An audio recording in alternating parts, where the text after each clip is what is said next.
everything that they're doing is for effect. Everything they're doing is to create a perception, and that they're very consumed, very concerned with how they're being perceived. There's an element of theater to it. There's an element of drama to it. We went into business together in a scenario that we were, the people that chose us as a couple. They wanted a couple. They were a couple, and they wanted to go into business with another couple. And I had given up a business that I had working with as a doula and a midwife. I had given up that business to do this with him. It was never intended to really be a moneymaker. It was helping to empower women in that birthing process. And so it was just, something that I was very passionate about, but it wasn't going to put our kids through college, or it wasn't something we were going to be able to retire on at that point. And so when this offer came up and this opportunity came up, and the people had definitely chosen us because they were not just choosing one of their friends, they were choosing a couple. And so I was part of why they picked us. And they wanted to choose someone that would go in the model that they were. And they had, basically she worked in the office, he worked out in the field. They set it up as family owned with both of their names, and we were equal partners in it that way. And it had like a cap on the amount of time. They gave us like our startup costs, and then in a certain number of years, and they would take half of the profits, and in a certain number of years they would phase out. And so it was, it was a great opportunity for us, and I knew that, but it required me to be involved to go forward with it. And so I was, really supportive about doing it. And it was, not something that was at all of interest to me. It was a construction business. It wasn't anything that I was, it wasn't my interest. Running a business is kind of running a business in a way. So in that sense, it didn't matter so much what the product was.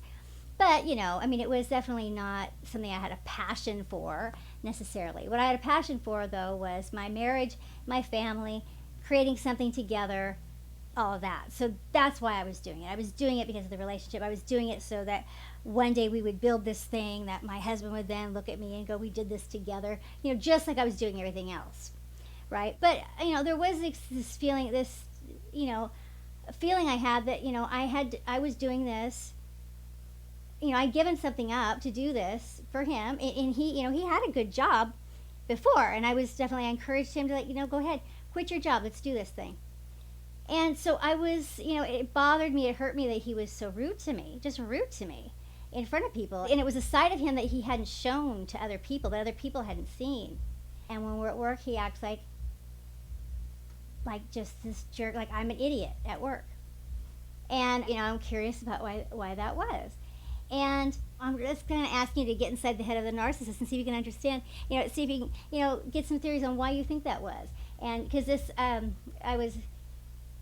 came up, someone else had written in and asked me a question, something similar with them, and why, what do we think they were doing there? I have some theories on it, and I think because with my husband, he was always, many steps ahead of me, and he may have already been thinking about what he was going to do, and that he was trying to set it up so that when he phased me out of the business, our business partners didn't see it as a loss or something. Because we were in business together. I worked in the office for a year or two, and then that's when I had my heart attack. And then after the heart attack, the one and only concession that he made, the one and only thing he did to make any kind of effort to take care of me, was to tell me to go ahead and stay home from work. You don't need to go to the office. We can hire someone to fill in for you till you can get back. Take your time. This was the only thing. He didn't take any time off from work. He never, asked me how I was. He never tried to take care of me. He showed no concern in any other arena. But he just said, go ahead and stay away from the office. And of course, that's when he started embezzling money and cooking the books and doing all kinds of stuff that no one to this day knows about.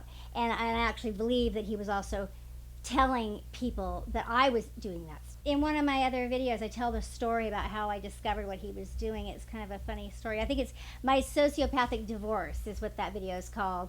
One thing that was finally the catalyst that made him discard me was once we became successful in business, that's when he figured he no longer needed me. And so that's when the discard happened, and that's when he like embezzled all the money, and that's when he changed, like it no longer said family owned, it said locally owned and just his name only. He got very territorial about it, didn't want anyone thinking that we were in business together, that kind of thing. And so that was really heartbreaking for me, because I thought that it was going to be this thing that he would be proud that we were doing together, and he wasn't. He was never proud that we were doing it together. He wanted the whole world to think that he had done it all on his own, which wasn't true at all. Not just only because of me, but also because of our business partners. I can only guess that it was in my case, it was part of the devaluing me to get ready to phase me out. Although he couldn't have definitely known, because I hadn't had the heart attack yet or anything, so he couldn't have totally known that he was going to do that. I don't know. Yeah, maybe actually, in fact, maybe that was the plan. He was going to do that anyway. The heart attack just expedited it. So he was already on the way of fixing things that way, and he wanted people to think that I was a screw up, or that I was, I don't know. But it didn't make him look good. There is a reason for everything that they do. And so why would that be the first time that he's starting to act that way outwardly, when it's always been privately before? So yeah, let me know what you think about that. If you have any theories, and if you have any experiences like that, where all of a sudden they are doing things differently in a different context, and what would be what was the reason for it? What do you think that it was? Because what were they getting out of it? Curious to know. All right, you guys, thanks a lot. I will talk with you soon. Bye bye.